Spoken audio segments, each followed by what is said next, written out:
ایک بات کہنے لگا ہوں، اسے یاد رکھنا، میرے اعلیٰ حضرت رحمۃ اللہ علیہ فرمایا کرتے، حسد کرنے والا بندوں پر اعتراض نہیں کرتا، اللہ پر اعتراض کرتا۔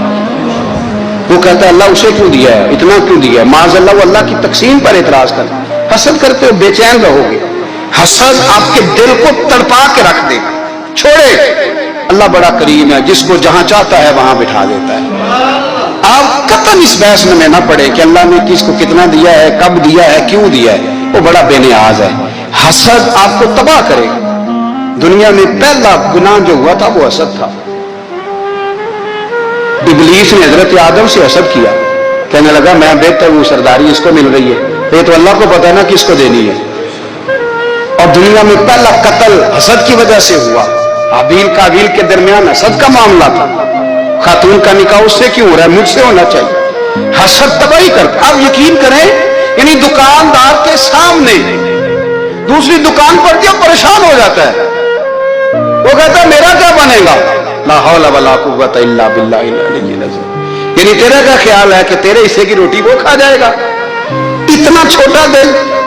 یہ تیرا موقع یہ ہے کہ تیرے حصے کا نصیب اس تک چلا جائے گا، یہ تیری خواہش ہے۔ ایک دوسرے کی کمزوریاں بیان کرنا، اس کا تو مال ہی ناقص ہے جی، اس کے تو پاس ہی کچھ نہیں، یہ تو کمزور لوگوں کا طریقہ ہے۔ میرے رسول کریم علیہ الصلوۃ والسلام گزر رہے تھے، پت جھڑ کا موسم تھا، خزاں کا موسم تھا، درختوں کے پتے جھڑ رہے تھے، صحابہ کو ساتھ لے کے حضور گزرے اور ایک درخت کی ٹہنی کو پکڑ کے حضور نے ہلایا۔ صحابہ فرماتے ہیں کہ چھم چھم اس کے پتے گرے، زمین پر ڈھیر لگ گیا۔ حضور نے فرمایا دیکھا تم نے کیا ہوا؟ حضور ہاں۔ فرمایا کتنی تیزی سے پتے جھڑے ہیں، صرف تنا رہ گیا ہے اور خالی ٹہنیاں رہ گئی ہیں، کوئی حسن بچا ہے؟ حضور نہیں۔ تو نبی کریم فرمانے لگے جو حسد کرتا ہے نا، اس کی نیکیاں بھی اسی طرح جھڑ جاتی ہیں، اسی طرح۔ اور ایک جگہ حضور فرمانے لگے جس طرح راکھ لکڑی کو آگ کھا جاتی ہے، جس طرح لکڑی کو آگ، جب آگ کھا جائے تو پھر لکڑی کو لکڑی نہیں کہا جاتا، راکھ کہا جاتا ہے، کوئلہ کہا جاتا ہے، اس کی اصل باقی یعنی اسے کھائی جاتی ہے۔ تو حضور علیہ الصلوۃ والسلام فرمانے لگے جس طرح آگ لکڑی کو کھا جاتی ہے، فرمایا اسی طرح حسد نیکیوں کو کھا جاتا ہے، نیکیاں رہتی نہیں۔ حسد کرنے والے کے پاس نیکیاں یعنی ان کی اصل شکل موجود، کبھی بھی حسد نہیں کریں۔ اللہ کی تقسیم ہے، جس کو چاہے جب چاہے جتنا چاہے عطا کرے۔ اور چوتھی بات میرے بھائی، کبھی بھی بغض نہ پیدا کریں۔ بغض والے لوگ بے سکون رہتے ہیں۔ بہت ساری کمزوریاں ہمارے اندر ہوتی ہیں نا، پھر اللہ ہماری روزی تو نہیں نہ بند فرماتا، یہ تو نہیں کہتا کہ زمین سے نکل جاؤ۔ اگر یہی والا معاملہ ہو جو ہمارا ہے کہ شادی پہ اس نے میرے ساتھ برا سلوک کیا تھا، اب ساری زندگی بغض رکھنا ہے۔ اگر یہی معاملہ فرشتے اللہ کی بارگاہ میں کہیں کہ یا اللہ اس نے فلانے دن شراب پی تھی، اب اس کو زمین میں نہیں رہنے دینا، نظام زندگی چلے گا؟ تو اگر اللہ ہمیں معاف کرتا ہے تو ہم بندوں کو معاف کیوں نہیں کرتے؟ آپ یقین کریں اتنی لمبی عداوتیں، اتنا لمبا حسد، اتنا لمبا بغض، اتنا لمبا۔ حدیث میں نے پڑھی، میں حیران رہ گیا۔ میرے نبی کریم علیہ الصلوۃ والسلام نے فرمایا اپنی بیوی سے کبھی بغض نہ رکھنا، اگر اس کی ایک بات ناپسند ہو تو اسے چھوڑ کے وہ بات دیکھو جو تمہیں پسند ہے۔ میں اس حدیث کو پڑھ کے سوچنے لگا کہ کیا بیوی کا بھی بغض رکھتے ہیں لوگ؟ اب حضور نے کہا ہے تو اس کا مطلب ہے لوگ بیوی کا بغض بھی رکھتے ہیں۔ اب اس پر استدلال کر کے مجھے کہنا پڑے گا کہ سسرال والوں کا بغض بھی رکھتے ہیں، کہنا پڑے گا کہ بھائی کے سسرال والوں سے بھی بغض رکھتے۔ اس حدیث کی روشنی میں سمجھا کہ لوگ بھابھی کا بغض بھی بغض رکھتے ہیں، بغض، ورنہ عادتیں تو ہماری بھی کئی بری ہوتی ہیں۔ اگر عادات ایک وجہ بنے اختلاف کی تو عادتیں تو ہماری بھی کئی بری ہیں، لیکن ہم اپنی بری عادتوں سمیت اپنے آپ سے پیار کرتے ہیں، اور سامنے والے کی ایک بھی عادت بری ہو تو اس سے بغض رکھتے ہیں۔ بغض نہ پیدا کریں۔ میرے نبی پاک علیہ الصلوۃ والسلام نے فرمایا کچھ چیزیں تمہارے دین کو مونڈ ڈالیں گی، تباہ کر دیں گی، کاٹ دیں گی۔ حضور کون سی؟ فرمایا حسد، تکبر اور بغض، یہ تمہارے دین کو تباہ کر دیں۔ ہم بے چین اس لیے ہیں کہ ہم نے بہت سارے لوگوں کا بغض پالا ہوا ہے، اور ہر فیلڈ میں सियासतदान ने सियासतदान का, जातियात पर उतर के बात करते हैं। मुअज़्ज़ज़ तरीन लोग, ताजर में ताजर का, इल्ला माशाअल्लाह बाज जगह पे अहले इल्म भी एक दूसरे से अदावत रखते हैं। खुदारा दिल रब करीम के आने का ठिकाना है। ये साफ होगा तो इसमें रब रसूल के जलवे होंगे। अगर इसमें अदावत हो, इसमें बुग़्ज़ हो, इसमें कीना हो, निफाक हो, सुने मेरे रसूल करीम हज़रत अबू बकर सिद्दीक़ रज़ी अल्लाह ताला अन्हु कहते हैं मैं रो ही पड़ा। मक्का फतह हुआ ना, तो इकरमा बिन अबू जहल ने पैगाम भेजा कि मैं ना कलमा पढ़ने के लिए आ रहा हूँ। वह बात लंबी है, मैं मौजू पे रहना चाहता हूँ। कहते हैं जब वो आने लगा ना तो नबी पाक ने हम सबको बुलाया, हम हाजिर खिदमत हुए तो हुजूर फरमाने लगे कि उसके बाप ने ना बड़ा जुल्म किया है हमारे साथ, अबू जाल ने बड़ा सताया है, बड़ी तकलीफ दी है। आप मुझे बतलाएं कि वो एक दफा किसी शादी पे बहस होती है बीवी के भाई के साथ, फिर सारी जिंदगी उस बेचारे को माफी, वो 10 दफा घर आता है माफी मांगने पर सवाल ही नहीं पैदा होता मैं वो हो मुझे कह दिया, फिर मैं मुझे कह दिया आपने और मेरी शान में बेअदबी और फिर मैं माफ कर दूं, तौबा तौबा तौबा, ये कैसे हो सकता है, मेरी नाक नीची हो जाएगी और आपने मुझे कह दिया, सवाल ही नहीं पैदा होता। और ये रोना मैं अक्सर होता हूं कि शादी वाले दिन दामाद साहब का ज्यादा दिमाग खराब होता है। जब छोटी साली की शादी होती है ना, उस दिन इसको बुखार चढ़ता है, इसको कान में कहता है तेरी इज्जत नहीं कर दे, उस दिन इसका दिमाग खराब हो जाता है, बच्चे उठा कर निकल आता है, वो बेचारा सुसर मिन्नतें कर रहा होता है कि तेरी मेहरबानी आ जा, ये इज्जत करा रहा है। तो मैंने कहा एहतजाज करके जो इज्जत कराई जाती है वो इज्जत नहीं होती। हाँ यहाँ मांग के इज्जत देते हैं लोग, जो एहतजाज की कोई इज्जत है? आपके अंदर कमालात इतने हो कि आपकी इज्जत करने को दिल चाहे, यानी मजा आए, यानी लुत्फ आए, यानी आप दूर बैठे हो तो किसी का दिल करे आपको स्टेज पे बुलाने के लिए। ये क्या बात हुई कि छाए जाना और भाग के आगे जाना, इनसे निकले। इकरमा बिन अबू जाल कलमा पढ़ने के इरादे से आ रहे हैं, हुजूर अलैहिस्सलाम ने सहाबा को बुलाया, कितनी ज्यादा दावत रखी जा सकती थी माज़अल्लाह। कब से वो चला था जुल्म करने, और उसके बाद उसका बेटा शुरू हो गया। कितनी बातें थी जो ना काबिले माफी थी, पर करीम रसूल ने हमें बतलाया है कि सुकून वाली जिंदगी कहते किसको है। जब सब लोग जमा हो गए तो हुजूर ने फरमाया भाई वो कलमा पढ़ने आ रहा है, उसके बाप ने जुल्म बड़े किए हैं, पर मेरी नसीहत ही है कि उसके सामने उसके बाप को बुरा ना कहे, खबरदार कोई उसके सामने कोई बात ना करे। अब वो कलमा पढ़ने आ रहा है, मुती होके आ रहा है, बांध के आ रहा है। कहते हैं अल्लाह के रसूल ने ना काफी देर तक खुतबा दिया, ब्रीफिंग दी, बात समझाई। जनाब सिद्दीक अकबर कहते मैं रो पड़ा। एक सहाबी मुझे कहने लगे तुम्हें क्या हुआ? तो मैंने कहा मैं मुस्तफा की रहमत पे रो रहा हूं। देखो किन के लिए हुजूर ग्राउंड बना रहे हैं, देखो किन के लिए हुजूर तैयारी कर रहे हैं, जिन्होंने सारी जिंदगी दुश्मनी की। खुदारा ये अंदर से अदावतें निकाल फेंको। ओ भाई इतना तो लंबा टाइम ही कोई नहीं, इतना तो वक्त ही कोई नहीं, इसको साफ रखो। बंदा कोई कर भी गया तो कोई हर्ज नहीं। चंगी मंदी सजना कोलों 100 वारी हो जाती, यार यारां दा गिला नहीं कर दे। असल प्रीत यार यारां दा जेड़ा गिला करदा ते यार नहीं जी होंदा। हाँ पक्की बात, पक्की पीढ़ी। मेरा एक संगी मुझे आके कहने लगा फलानी जगह बंदा ये बात कर रहा था। मैं क्या तू होते ही से सुनदा से तू भी नाल ही से, मेरा तो सज्जन बात सुन ही नहीं सकता। चंगी मंदी सजना कोलों 100 वारी हो जाती, यार यारां दा गिला नहीं करते। असल प्रीत जिन्हां दी। हाँ जो बंदे फिर होते इस तरह के, उनके लिए भी मियां साहब ने कहा है, उनके लिए भी मियां साहब ने कहा है, उनके लिए भी आपने बात इरशाद फरमाई है। आपने फरमाया चंगा होया लड़ नेड़ियों छुटा, किते उमर नहीं लंघी सारी, बेकदरां दी यारी कोलों तौबा लख लख वारी। और चंगा होया लड़ नेड़ियों छुटा, किते उमर नहीं लंघी सारी। ये इस तरह का था ना, शिकवे करने वाला, बुग़्ज़ रखने वाला। फरमाया बेकदरां दी यारी कोलों तौबा, यानी लख च लख कितने हो गए, यानी 2 लाख वारी तौबा की थी उन्होंने, गिनी नहीं जा सकती जितनी मियां साहब ने तौबा कर दी। बेकदरे दोस्त, बेकदरां दी यारी कोलों तौबा लख लख वारी। चंगा होया लड़ नेड़े छुटा, किते उम्र नहीं लंघी सारी। तो मेहरबानी करें, एक तो अगर आप मुतमिन रहना चाहते हैं तो कभी कभी ना मस्त होकर जिक्र इलाही करें, मस्त हो। वो वाला जिक्र नहीं जिसमें आप मोबाइल भी देख रहे हैं और कहानियां भी। मेरे सामने को बंदा जुमे वाले दिन या तकरीर के दरमियान तस्बीह लेके बैठ जाए तो मैं उससे पूछता हूँ तू दो काम एक टाइम किमें पे करना है? मेरी भी बात सुन रहे हो, तस्बीह पढ़ी तो उनकी भी नहीं। तस्बीह तो तस्बीह है, जब वो होगी तो फिर कोई और काम सवाल ही नहीं पैदा हो। एक तो जिक्र करे महव हो, दूसरी बात हकीकत का सामना करें। आप अगर मुतमिन रहना चाहते हैं तो हकीकत पसंद बने। तीसरी बात हसद छोड़ दें, दूसरों को डिस्कस करना छोड़ दें। आप ये देखें कि अल्लाह ने मुझे क्या कुछ दिया, उस पर राजी रहें। हजरत अब्दुल्लाह इब्न उमर रज़ी अल्लाह ताला अन्हु बीमार हो गए, शदीद अलीम थे, तबीयत मुबारक में कमजोरी आ गई, कुछ खाने को दिल नहीं करता था। घर वाले बार बार कहते कुछ खा लीजिए, कुछ खा लीजिए, नहीं खाते थे।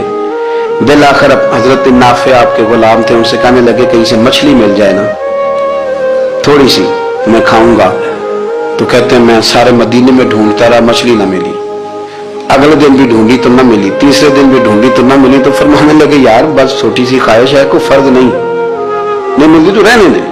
कहते हैं चौथे दिन मछली मिल गई, मैं 1.5 दिनार की मछली लाया, ला के हजरत अब्दुल्लाह इब्न उमर रज़ी अल्लाह ताला अन्हु के सामने जो मछली रखी तो आपने लुकमा रोटी का तोड़ा था, मछली को लगाने लगे कि दरवाजे पे फकीर ने आके आवाज दी कुछ खाने को दो। तो हजरत अब्दुल्लाह इब्न उमर ने रोक लिया और हंसे। कई दफा दे हम भी देते हैं पर हमारा चेहरा देखने वाला होता है, इतने हम गुस्से में होते हैं, दे देते हैं, लेकिन जो छिलवटें होती है ना चेहरे वाली वो गिनी नहीं जाती। हंसे, फरमा देखो मेरा अल्लाह कितना करीम है, वो मुझे बचाना चाहता, उठा बार दिया जाके। तो खादिम अब हुक्म का पाबंद था, वो लैतुल्ला अल्लाह तो कर नहीं सकता था, वो गया और जाके दे आया। फकीर जब सारे मोहल्ले से आटा इकट्ठा कर लेते हैं तो फिर एक जगह जाके बेचते भी हैं। दे आया, वो 2 गलियां आगे गुजरा तो मैं पीछे दौड़ा गया। मैंने कहा सच बता खानी है कि बेचनी है? वो कहने लगा जो भी सबब लग जाए कर जाऊंगा, आपने दे जो दी है। तो कहते हैं मैंने उसे कहा कि ये 1.5 दिनार की मैंने खरीदी थी, अगर तू 2 दिनार की मुझे बेच दे तो आजकल मछली मदीने में मिल नहीं रही, तो मैं अपने आका को दे दूंगा, वो यही खाएंगे, बीमार है। तो कहने लगा जी बिस्मिल्लाह, मुझे क्या एतराज है, 2 दिनार मिल रहे हैं, 1.5 की मछली, और 1.5 की भी किसी ने नहीं खरीदनी थी, अब तो पक गई। फरमाते मैंने 2 दिनार उसको थमाए, वो मछली उससे खरीदी और खरीद करके मैं लाया, ला के हज़रत अब्दुल्लाह इब्न उमर के सामने दोबारा रखी। तो फरमाया ये कैसे आ गई? मैंने कहा हुजूर 1.5 की खरीदी थी और फिर फकीर को दे दी, अब उसी से मैं 2 दिनार की खरीद के लाया हूं, आप कबूल फरमाएं। तो फरमाने लगे तुमने अच्छा नहीं किया, अब इस तरह करो 2 दिनार भी उसे दे और मछली भी वापस दे आओ। अर्ज की हुजूर क्यों? फरमा तुमने कुरान नहीं पढ़ा? हुजूर पढ़ा है। फरमाया रब फरमाता है लन तनालुल बिर्रा हत्ता तुनफिकु मिम्मा तुहिब्बून, तुम भलाई को उस वक्त पहुंचोगे जब अपनी प्यारी चीज राह खुदा में खर्च करोगे। इमाम गजाली ने लिखा है, फरमाने लगे दे आ, तो वो हजरत नाफे कहते हैं मैं देने गया, दे के वापस आया तो कुछ परेशान था क्योंकि मुझे भी 4 दिन हो गए थे ना तलाश करते, थोड़ी थोड़ी तबीयत में मायूसी थी कि इतनी मेहनत से मैंने लाया और आपने वापस कर दी। तो हजरत अब्दुल्लाह इब्न उमर ने मुझे करीब बिठाया, फिर मुझे थपकी दी, फरमाने लगे पुत्र मैंने वैसे भी कभी झूठ नहीं बोला और आजकल तो मैं वैसे ही बीमार हूं, टाइम ही नहीं, वक्त ही नहीं, मौका ही नहीं झूठ बोलने का। मैं तुझे सच बताऊं, मुझे मछली खा के इतना सुकून नहीं होना था जितनी अल्लाह के रास्ते में खैरात खा के मुझे सुकून हुआ। तो तुझे तो मेरी राहत से गर्ज है ना कि मुझे राहत कैसे होती है, तो मुझे सुकून मिला है, राह खुदा में दे। मैं नफसानी ख्वाहिश पूरी कर लेता तो ये मेरा नफ्स कल फिर मुझसे मछली मांगता, परसों कहता नहीं छोटे गोश्त की यखनी भी चाहिए। हम लोग उलझ गए, बहुत बड़े कैदी हैं अपने आप के, बड़े कैदी, सारा दिन अपनी ख्वाहिशात की तकमील में भागे रहते हैं। बड़े बड़े सोने नौजवान, मैं उन पर तनकीद नहीं करता, मुझे उन पर तरस आता है। जब मैं रात के अंधेरों में उन्हें टेलीफोन लेके चौकों में खड़े देखता हूं तो मुझे रहम आता है। मैं कहता हूं देखो नफ्स की ख्वाहिश के पीछे ये क्या मसलन, आखिर क्या है इसमें? एक औरत के पीछे तबाह कर लिया अपने आप को, यानी ज्यादा से ये कोई मकसूद है, ये कोई मकसद हयात है जिसको मकसद बना लिया है? मेरे अजीज बात को समझ लें, इतना खूबसूरत आदमी है और इतना उसका ऊंचा कद काठ है, और क्या किसके पीछे ये भागा हुआ है? बड़ा समझदार, दानश्वर, अक्लमंद आदमी, जी रूह बंदा, लेकिन उसका स्टेटस आप ये मुलाजा करें कि वो 20-40 हजार की खातिर झूठ बोलता है, धोखा देता है, फरेब और फ्रॉड करता है। हम अपनी नफसानी ख्वाहिशात के पीछे इस तरह भागते हैं कि हम असल से रह जाते हैं। मेरी बातों में समझ आ रही है आप हज़रात? थोड़ा थोड़ा करके, एक एक करके इनकी बातें कम माने। जरूरी तो नहीं ना कि सवेरे नाश्ता बाजार से अपनी मर्जी का तगड़ा किया है, बाजार से ला पूड़ियां चने बेहतरीन खाए, और पूड़ियां चने अभी खाए नहीं, शापर में डाले हुए हैं, और वो लेके अभी आ रहा है, तो साथ ही रास्ते से गोश्त भी छोटा अच्छा लगा तो 2 किलो वो भी ले आया कि पूड़ियां चने खाऊंगा और दोपहर के लिए गोश्त पकाऊंगा। और पहले ये तो खा ले साहब, इससे तो निजात पा ले। ये पता नहीं हजम होता है कि कुछ और करता है तेरे साथ, लेकिन वो गोश्त भी साथ ले आया। यानी टेबल पर, नाश्ते के टेबल पर बैठ के फैसला हो रहा होता है कि हमने क्या खाना है, हमने किधर जाना है। संगियो याद रखो, बातों को समझो और गौर करो। ये थोड़ा थोड़ा करके जब हम छुटकारा हासिल करने की कोशिश करेंगे ना, छुटकारा हासिल करने की, किसी जगह से अगर आपको तंबी होती है ना, तंबी, उसमें भी बड़ा मजा आता है। उसमें बड़ा, हमारे एक बुजुर्ग थे, तो एक दिन ना मैं गया तो कहने लगे अल्हम्दुलिल्लाह आज मैं बड़े सुकून में हूं। मैंने कहा जी वो क्या हुआ? कहने लगे मैं अपने आप को बड़ा पीर साहब समझने लग गया था। तो एक वापडा के किसी आदमी से काम था, तो मेरे एक दोस्त ने मुझे कहा कि पीर साहब उसको टेलीफोन कर दें, सुना है आपका अकीदतमंद है। मैंने उस बंदे को टेलीफोन किया तो कहता पीर साहब मैं इज्जत आपकी बड़ी करता हूं पर यह काम नहीं हो सकता। कहते जब उसने मुझे कहा ना तो कुछ भी नहीं, तो मुझे बड़ा मजा आया, वरना मेरा तो नफ्स फूल गया था। मैं तो समझता था कि जो मैं कहता हूं वैसे ही हो जाता है। कहते उसने थोड़ा सा ना मुझे लेवल में किया है, मुझे मजा आया। ये लोग ना अपने ऊपर बोझ डालते थे, ये थोड़ा थोड़ा पीछे हटते थे, ये समझते थे कि इस तरह तो हमारी तकमील रह जाएगी। सुबह से शाम तक अगर इसी नफ्स की बातें मानते रहेंगे तो खराबी करेगा। दौलत का नशा है भाई, दौलत इकट्ठी करने वाला किसी जगह सैर नहीं होता। हुस्न का नशा है, हुस्न का नशा है। हज़रत अबू बकर शिबली रहमतुल्लाह अलैह फरमाया करते थे जो तेरी बेटी को खूबसूरत समझ के उसके साथ निकाह करने थे उसे बेटी ना देना। हज़रत जी क्यों? फरमाया हुस्न तो थोड़े दिन के बाद खत्म हो जाएगा, फिर वो इसकी कदर नहीं करेगा, वो तो कहीं और मुंह मारता फिरेगा।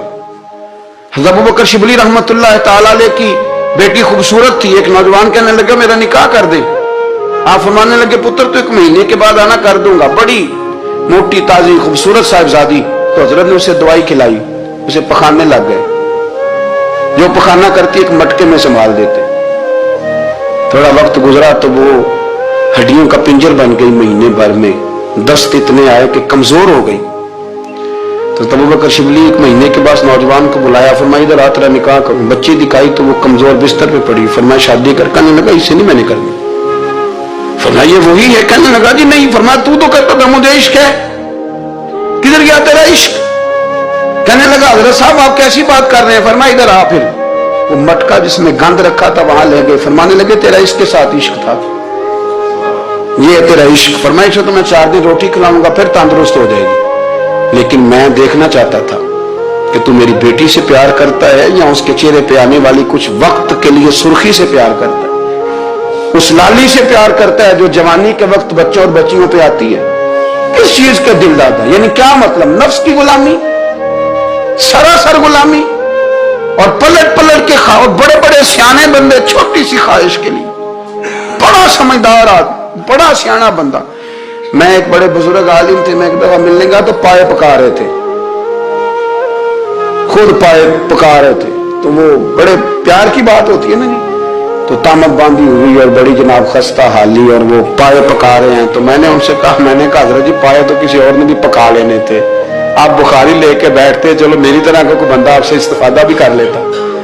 अब पाए आप लाएंगे, फिर पकाएंगे, फिर आप खाएंगे, तो ये तो 24 घंटे आप किसी काम में गुजर जाएंगे।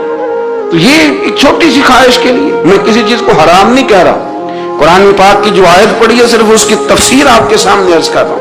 हमारी ख्वाहिशात मां पालती है, आपको नहीं पता कितने दुख सहती है। मैं उन माओं को जानता हूं जो बेटे के हिस्सों की मार भी उसके अब्बे से खाती है, मार खाती है वो। एक खातून है, कान से सुनता नहीं, मेरे पास एक दफा आई, कहने लगी 60 लग गई सी, कोई दुआ कर दे। तो आपको वजीफा पर डॉक्टर कहते हैं ठीक नहीं हो सकते। मैंने कहा बाजी सही बताओ मसला क्या है? कहने नहीं कुछ भी नहीं, मसला क्या होना है, पुत्र गलत निकल आया है, उसका बाप रोज मारता है, मैं आ भी गई हूं तो उसने एक थप्पड़ मेरे कान पे मार दिया, तो पर्दा फट गया।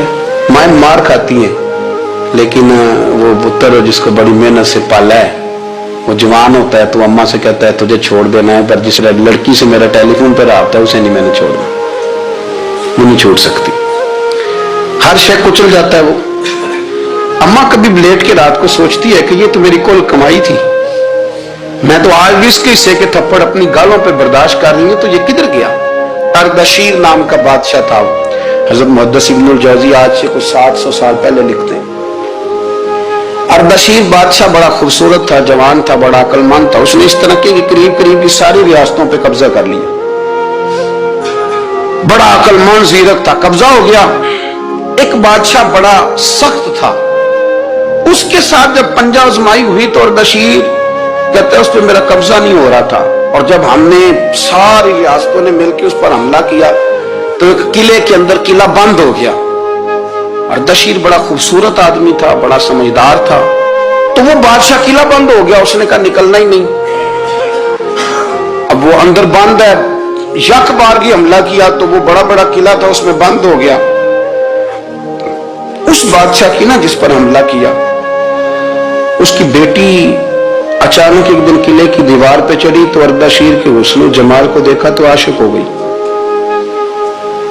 और अपने ही बाप के खिलाफ उसे कहने लगी कि अगर तू मेरे साथ शादी का वादा करे ना तो मैं तुझे रास्ता बताती हूँ हमला करने का। उसने कहा मेरा वादा रहा, तो रास्ता बता। उसने रास्ता बताया उस लड़की ने, और बादशाह ने हमला किया तो उसका बाप कत्ल किया, उस इलाके पे कब्जा किया शादी के वादे पर।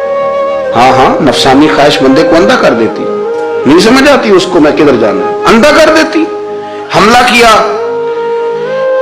और जब उस लड़की को लेके आया ना अपने महल में,